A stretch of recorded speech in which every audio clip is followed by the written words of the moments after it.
Graça e paz, seja muito bem-vindo. Neste vídeo de hoje nós vamos falar sobre o advento de Natal e o homem Deus. Nós vamos abordar a natureza humana de Cristo. Perceberam que eu até fiz uma mini decoraçãozinha, né, de Natal? No Instagram eu recebi uma pergunta de alguém me falando, né, para falar sobre esse tema do Natal, porque existem pessoas que não comemoram o Natal e também há alguns que confundem, né, de fato, o objetivo do Natal. E aqui nós vamos falar sobre o advento de Natal, sob a perspectiva reformada, como é todo esse canal, né? Então, se você não for um cristão reformado, não se sinta ofendido, fique tranquilo. Você é muito bem-vindo também, mas saiba que esse é um canal de teologia reformada. Então, vamos iniciar com a primeira constatação, né? O Natal para a teologia reformada, né? O Natal, para a tradição reformada, é um momento evangelístico e não litúrgico. Ou seja, nós não aguardamos o nascimento de Jesus novamente, como se ele nascesse novamente ou como se ele nascesse em nós novamente, realmente. Né? O Senhor Jesus já nasceu, né? Ele morreu e ele ressuscitou, e ele irá voltar. No entanto, o Natal, né, e esse advento, que é o tempo, né, que tradicionalmente do início de dezembro, enfim, até o Natal, né, que é esse tempo anterior, né, ao Natal. Ele é um momento propício para que nós relembremos, né, a memória viva do Senhor Jesus Cristo, de que o Verbo se fez carne, de que ele nasceu, de que ele habitou entre nós, né, de que ele assumiu a natureza humana e todas as implicações que advêm disso.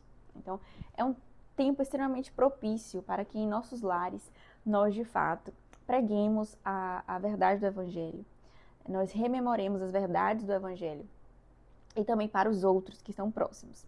Então, na minha igreja mesmo, todo ano tem cantata de Natal. Enfim, é uma época belíssima, né? Não há mal em decorar a sua casa, né? Não há mal em fazer cantata de Natal, desde que, claro, isso não seja feito no horário do culto, né? O dia do Senhor, o culto do Senhor, é algo que é uma cláusula pétrea, usando um juridiquês. É algo que não se mexe, que não se muda, que não se acrescenta e nem se tira nenhum elemento litúrgico. Então, o Natal não é litúrgico e não deve ser acrescentado nenhum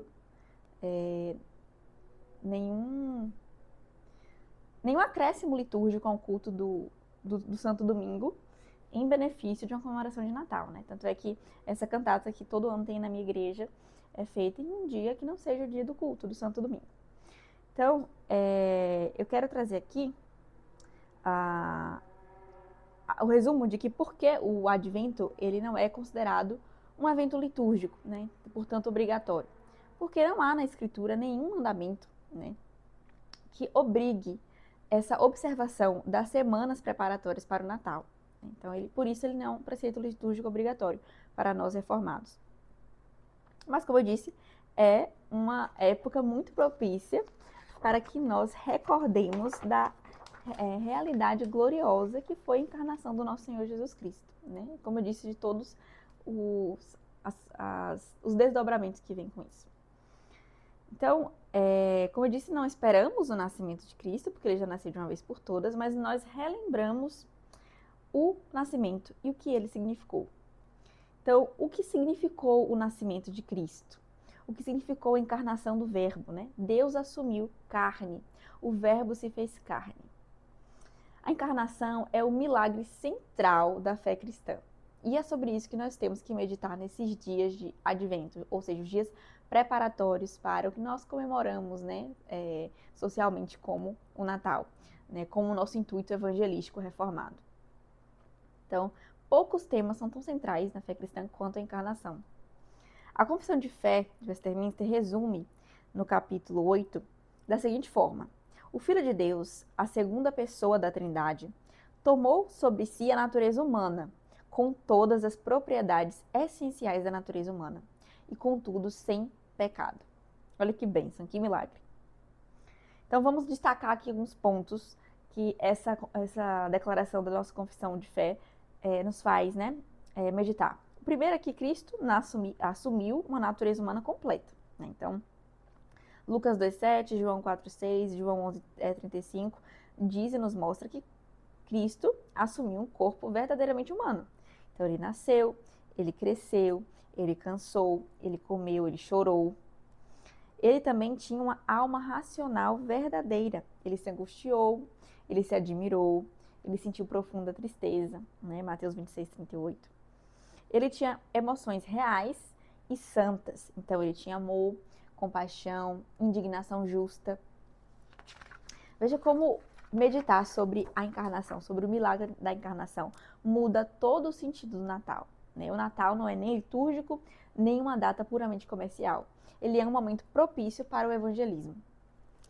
Cristo não deixou de ser Deus, né? A encarnação não diminuiu a divindade. Ele acrescentou uma natureza humana, né? Então, é o que teologicamente se fala de uma união hipostática, né? Então, duas naturezas, uma só pessoa. Cristo é um homem-deus. E é assim que ele está lá no céu.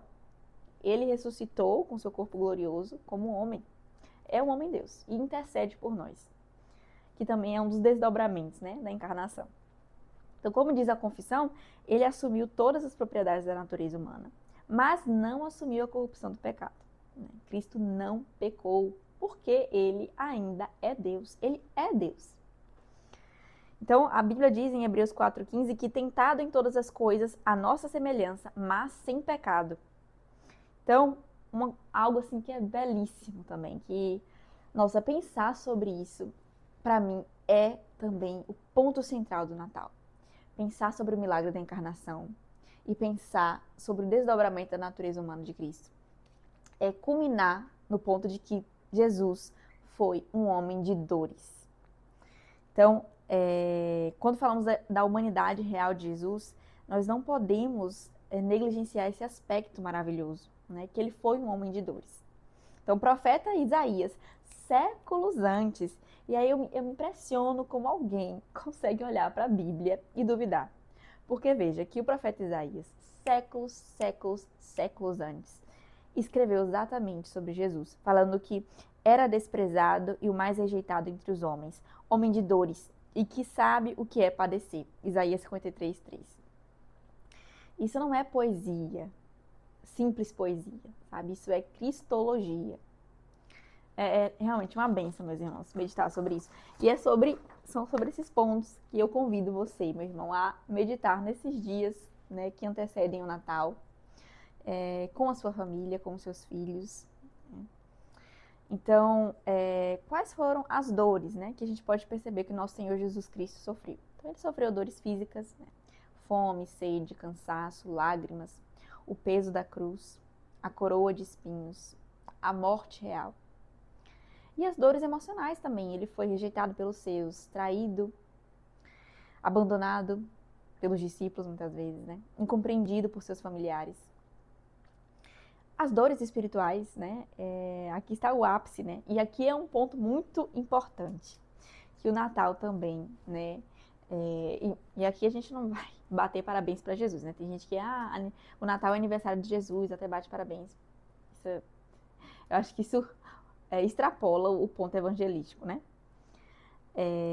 Mas o Natal, além de fazer com que a gente medite na encarnação, também nos aponta para que a morte de Cristo não fez dele um mártir.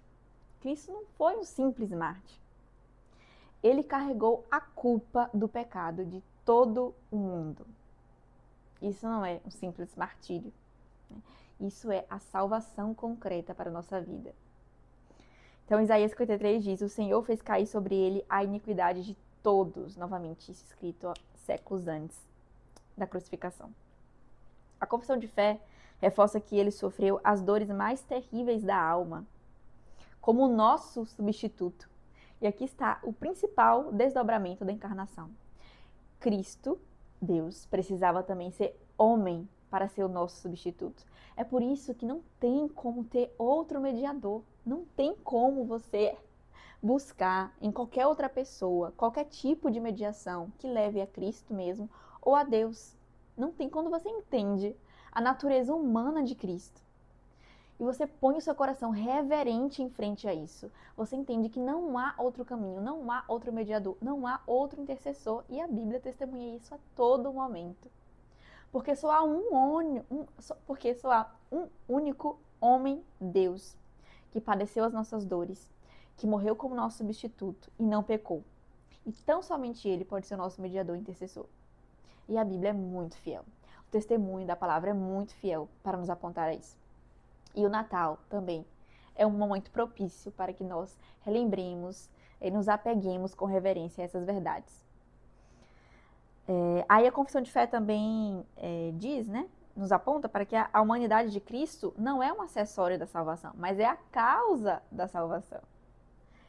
Então, por que Cristo precisava ser um homem? Como eu disse, aqui entra o coração da teologia reformada. E do porquê nós acreditamos que não há como ter um outro mediador.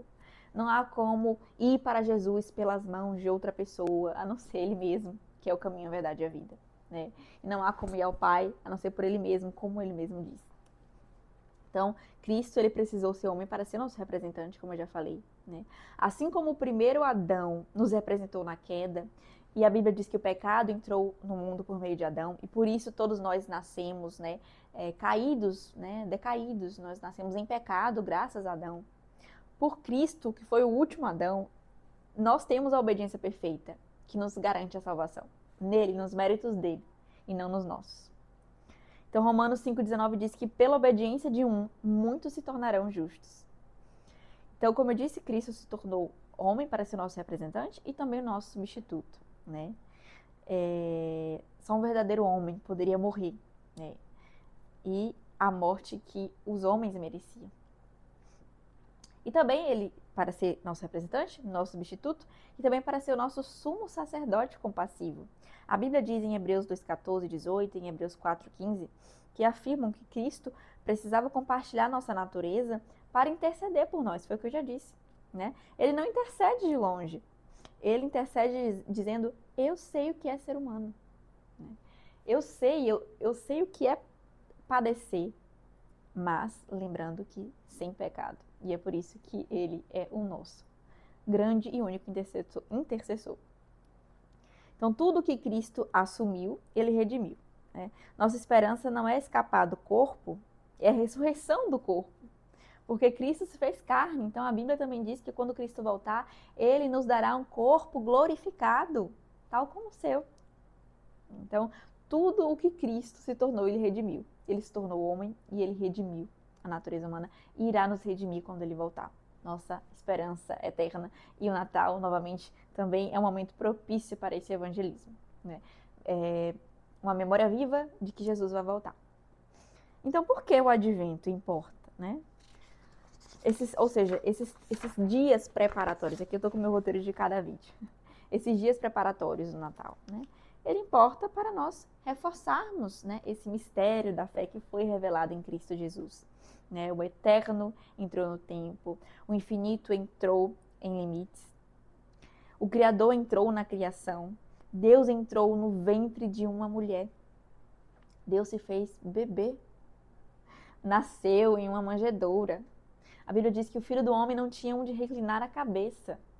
Meditar sobre essas coisas, irmãos, é de emocionar mesmo, sabe? É de fazer com que tudo ganhe e reviva o sentido em nossa vida.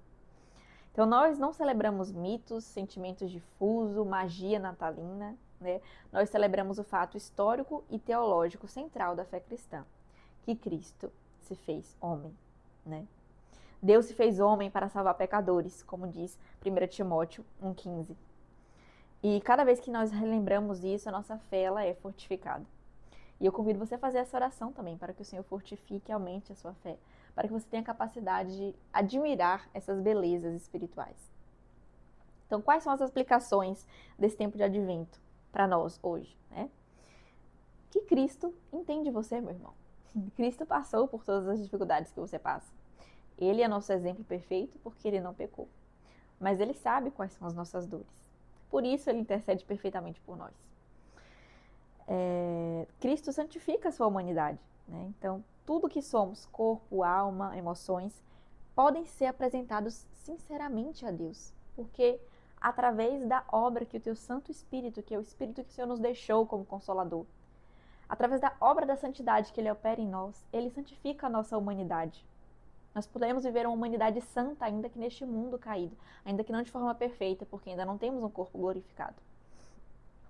Cristo é digno de confiança. Ele não nos salvou à distância. Ele veio, Ele encarnou, Ele viveu, Ele sofreu, Ele morreu e Ele ressuscitou. Então, finalizando, né, com o resumo, a síntese do que significa o advento para nós cristãos reformados. Não é um momento litúrgico em que você vai esperar o nascimento do menino Jesus, mas é uma oportunidade de anunciar que Cristo nasceu para morrer. E essa morte foi para a nossa salvação. E a ressurreição dele é a certeza de que ele vai voltar e vai nos levar com ele. Então, obrigado por ter ficado aqui até esse vídeo e eu te espero em um próximo vídeo.